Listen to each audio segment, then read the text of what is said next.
नमस्ते,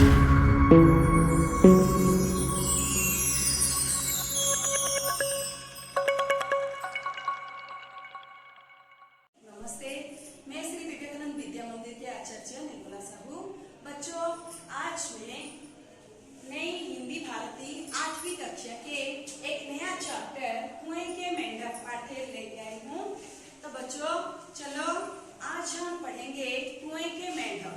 तो बच्चों देखो, यहाँ पर एक कुआं है और कुएं में 4-6 मेंढक है।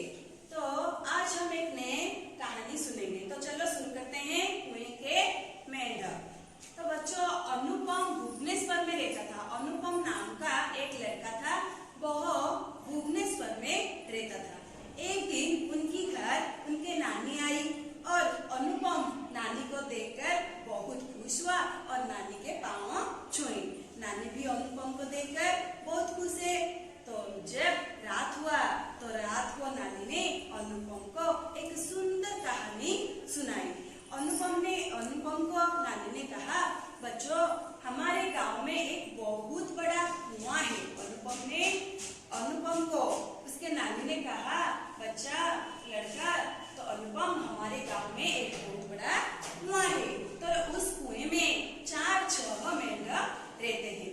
वे मेंढक दिन भर उछलते कूदते यहाँ वहाँ घूमते और टर की आवाज करते थे, मानो वे सब जो 4-6 मेंढक थे वे सब उस कुएं के मालिक बन गए थे। तो एक बार क्या हुआ ना, एक बार भारी वर्षा हुई तो कुएं में पानी भर गया और कुएं में पानी भरकर पानी सब बाहर आने लगा। तो कुएं में जितने मेंढक थे सब कुएं के बाहर, पानी के बाढ़ में सब बाहर आने लगे। तो बाहर की खुली दुनिया देखकर वे सब उछलते कूदते और घूमने फिरने लगे। तो उसके बाद क्या हुआ ना, वो जब इधर उधर उछलने लगे और इनमें से जो सबसे बड़ा ज्यादा शरारती था, किसका भी बात बिल्कुल नहीं सुनता था, वो क्या करता था ना, रास्ते में कूदक रहा था। कूदकने के समय अचानक एक गाड़ी आ गई और उसकी वह जाकर पहिए के नीचे जा गिरा, लेकिन बच गया। पहला मेंढक सबसे ज्यादा शरारती था, किसका बात भी बिल्कुल नहीं सुनता था, रास्ते पर कूदक रहा था। कूदकते समय एक गाड़ी आ गई और गाड़ी के पहिए के नीचे जा गिरा, लेकिन बच गया। तो दूसरा मेंढक भी बहुत बड़ा, सबसे ज्यादा वो भी शरारती था। और क्या हुआ ना, दूसरे मेंढक अपने को बड़ा, पहला मेंढक तो स्वभाव ऐसा था, तो दूसरा मेंढक वो भी अपने को बड़ा बजरंगबली मानता था और लंबा कूदता था। इस समय लंबा कूदते समय एक सांप के मुंह में आ गया, लेकिन बच गया। तो तीसरा मेंढक भी बहुत घमंडी था और बहुत छाती फुलाकर कहता था कि मेरा बराबरी करने वाला अभी कोई पैदा नहीं हुआ है। तब भी उधर से एक साइकिल सर से निकल आई और तीसरी मेंढक की पिछली टांग टूट गई। तो यह सब दृश्य पास की एक डूहू का मतलब है माटी का टीला।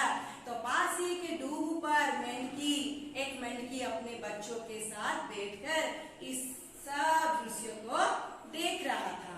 तो उसने अपने बच्चों से कहा, देखो बच्चों, खबरदार बाहर निकले तो अपने को बचाना सीखो, संभल कर चलो और आपस से बचो।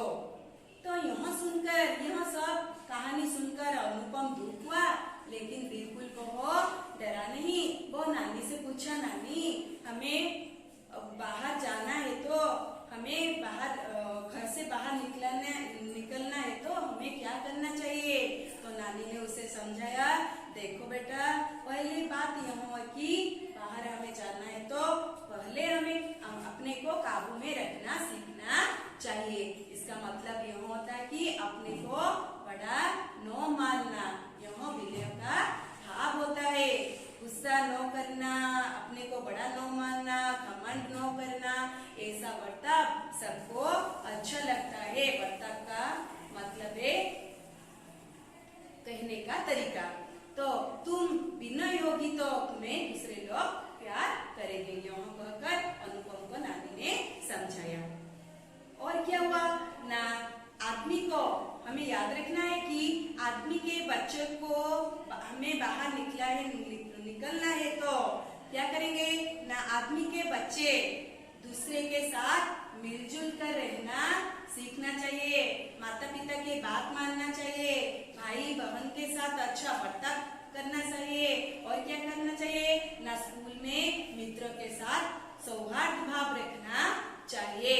ऐसा घर हो या बाहर हमें दूसरों को ऐसे बात नहीं कहना चाहिए जिससे दूसरे को बुरा लगे। हाँ, तो घर हो या बाहर हमारा व्यवहार दूसरों को बुरा न लगे, किसी की असुविधा न हो, किसी का दिल न दुखे, इस पर हमें सावधान रहना चाहिए।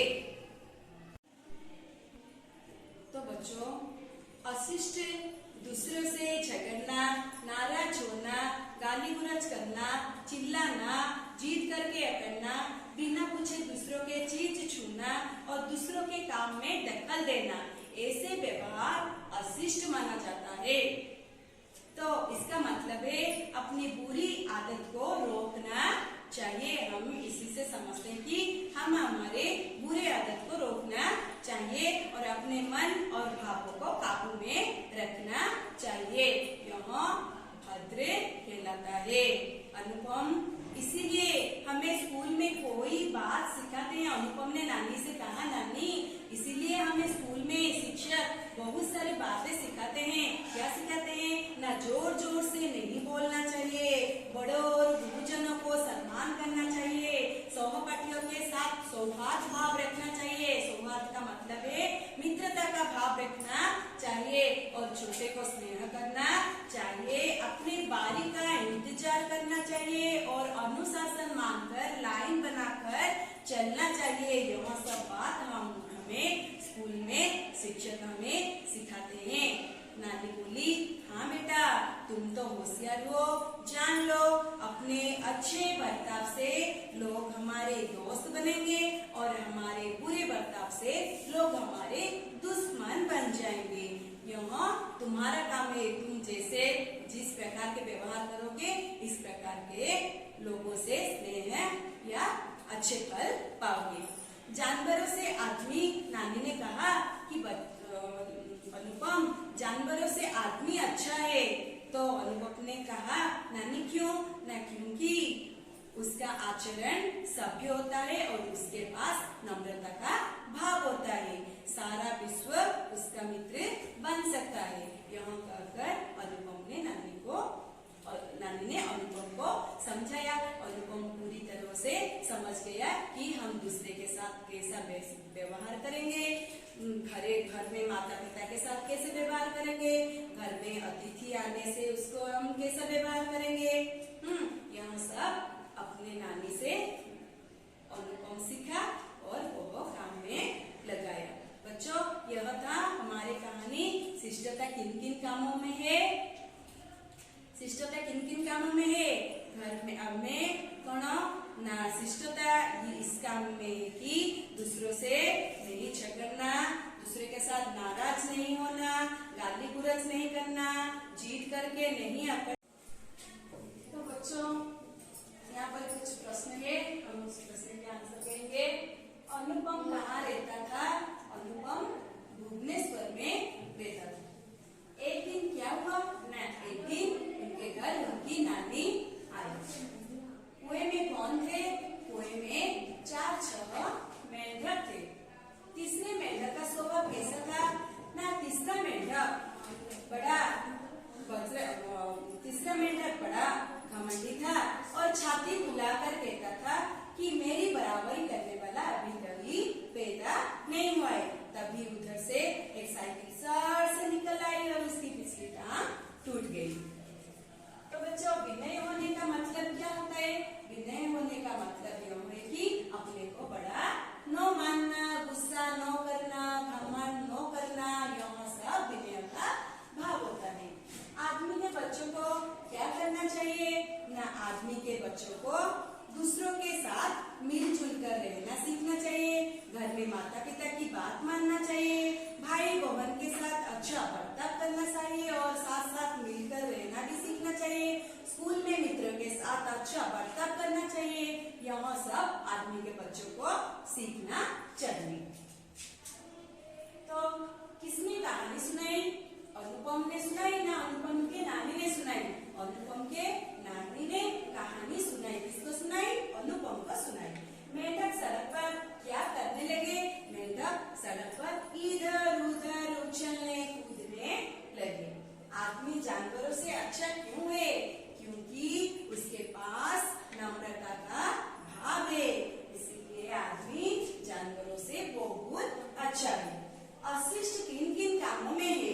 बच्चों, दूसरों से झगड़ना, नाराज होना, गाली गुलज करना, चिल्लाना, जीत करके अकड़ना, बिना पूछे दूसरों के चीज छूना और दूसरों के काम में दखल देना, यह सब आचरण अशिष्ट माना जाता है।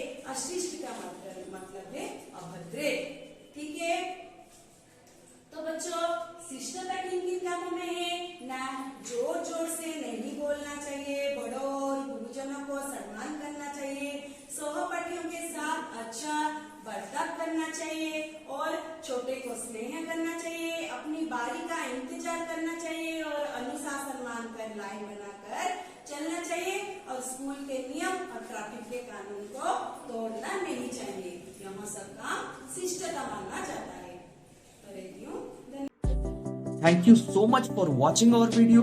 Please don't forget to like, share, subscribe and press the bell icon for latest updates on Swami Vivekananda ideologies and our Sri Vivekananda Vidya Mandir group of institutions.